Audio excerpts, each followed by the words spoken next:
आइए सज्जनों, आज हम शेयर करें प्रारब्ध और पुरुषार्थ।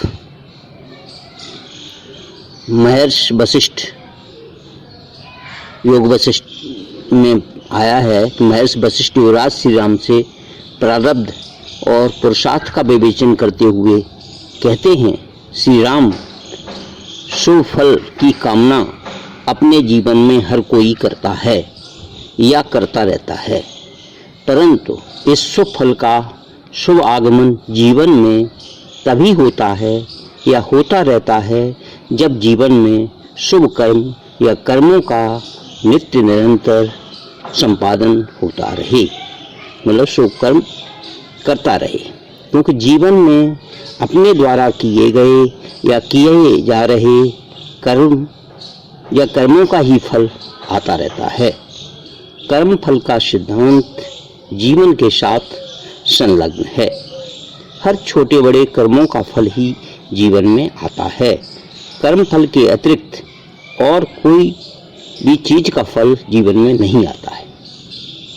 कर्म फल का सिद्धांत इस तरह से अकाट्य, निश्चित और अवश्यंभावी है। ये श्री राम जी से वशिष्ठ जी कह रहे हैं, उनके गुरुदेव। अब जहाँ तक सवाल है शुभ फल, तो हर कोई अपने जीवन में चाहता है। शुभ फल की कामना हर किसी के मन और अंतःकरण में विद्यमान है या होती है, परंतु शुभ फल के लिए जो शुभ कर्म अपने द्वारा संपन्न होना चाहिए या होते जाना चाहिए, लोग उसका ध्यान नहीं रख पाते और शुभ कर्मों से विमुख होकर शुभ फल की प्राप्ति नहीं हो सकती। इसलिए शुभ कर्मों में संलग्न रहकर ही शुभ फल को प्राप्त किया जा सकता है। हमारे ध्यान, चिंतन और स्मरण में रहना चाहिए शुभ कर्म। महर्षि वशिष्ठ का यही कहना है। इस संसार में सदा अच्छी तरह पुरुषार्थ मतलब प्रयत्न करने से सबको सब कुछ मिल जाता है। जहाँ कहीं किसी को असफल देखा जाता है, वहाँ उसके सम्यक प्रयत्न का अभाव ही कारण है।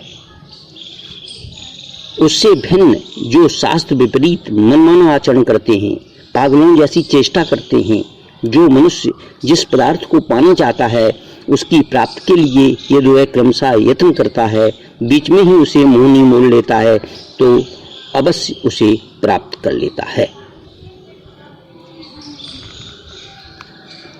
इसके बाद देखा जाता है शुभ कर्म करते रहने के बाद भी मनोवांछित फल जीवन में नहीं आने पाता है। तब करने वाला निराश और हताश हो जाता है और सोचने लगता है कि जो प्रारब्ध में लिखा है वही होगा। कितना भी अच्छा करेंगे तो परिणाम विपरीत ही होगा, क्योंकि यह फल प्रारब्ध के अनुसार ही मिलता है या आता है। तब ऐसा सोच सोच करके कर्ता उदास हो जाता है और कर्म के प्रति भी उदास हो जाता है।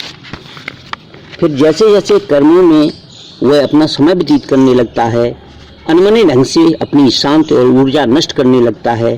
कोई इस मनोवृत्ति के कारण अपने जीवन को दुर्गति में डाल देता है। महर्षि वशिष्ठ इस मनोव्रत और मानसिक समस्या का समाधान करते हुए कहते हैं, यह पूर्व जन्म का प्रारब्ध मुझे प्रेरित करके विशेष परिस्थितियों में डाल देता है। इसी प्रकार की बुद्धि को बलपूर्वक कुचल डालना चाहिए, क्योंकि वह प्रत्यक्ष प्रयत्न से अधिक प्रबल नहीं। तब तक प्रयत्न पूर्वक उत्तम पुरुषार्थ के लिए चेष्टा करनी चाहिए, जब तक कि पूर्व जन्म का अशुभ पौरुष स्वयं पूर्णतः शांत न हो जाए। अर्थात जब तक पहले जन्मों का किया हुआ अशुभ कर्म समूल नष्ट न हो जाए, तब तक तत्परता से उत्साहपूर्वक प्रयत्न करते रहना चाहिए। जैसे अपने द्वारा कल घटित हुए दोष का आज प्रायश्चित कर लेने पर नाश हो जाता है, उसी प्रकार इस जन्म के गुणों यानी शुभ पौरुष से पूर्व जन्म का अशुभ पौरुष अवश्य नष्ट हो जाता है। इसमें कोई भी संशय नहीं है। ऐसा श्री राम जी से वो गुरुदेव कहते हैं। पूर्व जन्म के अशुभ या दुखदायक प्रारब्ध को इस जन्म के शुभ कर्मों से विशुद्ध एवं पुष्ट हुई बुद्धि के द्वारा तिरस्कृत करके संसार सागर से पार होने के उद्देश्य की सिद्धि के लिए अपने भीतर देवी संपदा के संग्रह के निमित्त सदा यत्न करना चाहिए। जो आलसी मनुष्य हैं वो पशुओं के समान गए बीते हैं तथा स्वयं भी प्रयत्न छोड़कर उन्हीं की श्रेणी या तुलना में नहीं जाना चाहिए। शास्त्र के अनुसार किया हुआ प्रयत्न इहलोक और परलोक दोनों की सिद्धि में कारण है। महर्षि वशिष्ठ हर प्रतिकूल और विपरीत दिशा में शुभ कर्म की ओर प्रेरित करते हैं, क्योंकि विपरीत फल अपने लिए पौरुष या पुरुषार्थ का परिणाम है, जिसे सामने पाकर घबराएं नहीं, उदास न हो, निराश न हो, हताश न हो, बल्कि नए ढंग से, नए उत्साह से, नवीनतम प्रेरणा को ग्रहण करते हुए शुभ कर्म में लग जाना चाहिए। जैसे पूर्व जन्म के तथा इस जन्म के पुरुषार्थ दो भेड़ों की तरह आपस में लड़ते हैं। उनमें जो भी बलवान होता है वही दूसरे को क्षण भर में पछाड़ देता है। इस जन्म में किया हुआ प्रबल पुरुषार्थ अपने बल से पूर्व जन्म के पौरुष या देव को नष्ट कर सकता है। पूर्व जन्म का प्रबल पौरुष इस जन्म के पुरुषार्थ को अपने बल से दबा देता है। पूर्वकृत कर्मों के फलस्वरूप प्रारब्ध और वर्तमान जन्म के पुरुषार्थ, इन दोनों में वर्तमान जन्म का पुरुषार्थ ही प्रत्यक्षता बलवान है। इसलिए अधिकारी मनुष्य को पुरुषार्थ का सहारा लेकर सत शास्त्रों के अभ्यास और सत्संग द्वारा बुद्धि को निर्मल बनाकर संसार सागर से अपना उद्धार कर लेना चाहिए।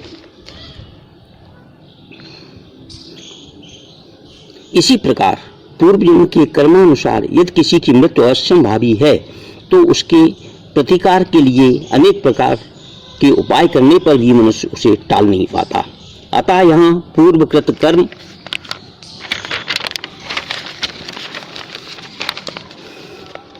ही प्रबल होने के कारण विजयी होता है। जो लोग उद्योग का त्याग करके केवल देव के भरोसे बैठे रहते हैं, ये आलसी मनुष्य स्वयं ही अपने शत्रु हैं। वे अपने धर्म, अर्थ, काम और मोक्ष चारों पुरुषार्थों का नाश कर डालते हैं। जैसे देव देव आलसी पुकारा, ऐसे सोचते रहते हैं। जो आलसी लोग हैं वो देव का सहारा लेते हैं। शुभ पुरुषार्थ से शुभ फल प्राप्त होता है और अशुभ पुरुषार्थ से अशुभ। अब अतः तुम्हारी जैसी इच्छा हो वैसा करो, ये भगवान श्री राम को वो समझा रहे हैं। अपने परम अभीष्ट वस्तु को प्राप्त करने वाले एकमात्र कार्य के प्रति में जो तत्पर रहता है उसी को विद्वान पुरुष पौरुष कहते हैं। उसी तत्परता से ही सब कुछ प्राप्त किया जा सकता है। जैसे अपने पैरों द्वारा एक स्थान से दूसरे स्थान पर जाना, हाथ का किसी द्रव्य को धारण करना तथा दूसरे अंगों का तदनुकूल व्यापार में प्रवृत्त होना, यह पुरुषार्थ से ही संभव होता है, देव से नहीं। मेरा पूर्व जन्म कर्म ही ऐसा था, इस तरह की भावना को व्यक्त करने वाला वचन ही देव कहलाता है। पूर्व जन्म में फल की उत्कट अभिलाषा होने से जो कर्म प्रबल प्रयत्न के द्वारा किया जाता है वही इस जन्म में देव शब्द से कहा जाता है। पूर्व जन्म के उस कर्म का पर्यायवाची शब्द ही देव है। अतः निष्कर्ष यही निकलता है कि सदैव कर्मों में ही संलग्न और तत्पर रहना चाहिए। वर्तमान में, आज के समय में, अभी के समय में हर क्षण हर पल में व्यतीत हो रहे इस क्षण और पल शुभ कर्म में संपन्न हो, यही ध्यान में रखना है। अगर हमारे मन के अनुकूल कोई परिणाम नहीं आ रहा है तो घबराना नहीं चाहिए, निराश और हताश नहीं होना चाहिए, उदास नहीं होना चाहिए। पूर्व जन्म या पूर्व काल में कोई कर्म अपने द्वारा अशुभ हो गया होगा तो उसके कारण ही विपरीत फल आ रहा है, ऐसा सोचना चाहिए।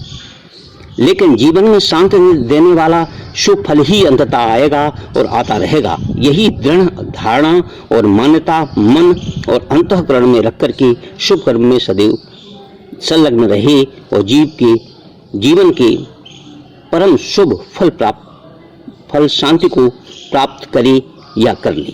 ये वशिष्ठ जी श्री राम जी से समझा रहे हैं। पुरुषार्थ और प्रारब्ध का विवेचन करते हुए श्री राम को उन्होंने ये बात बताई। ये योग वशिष्ठ में इसका विवेचन किया गया है। ओम श्री परमात्मने नमः इति।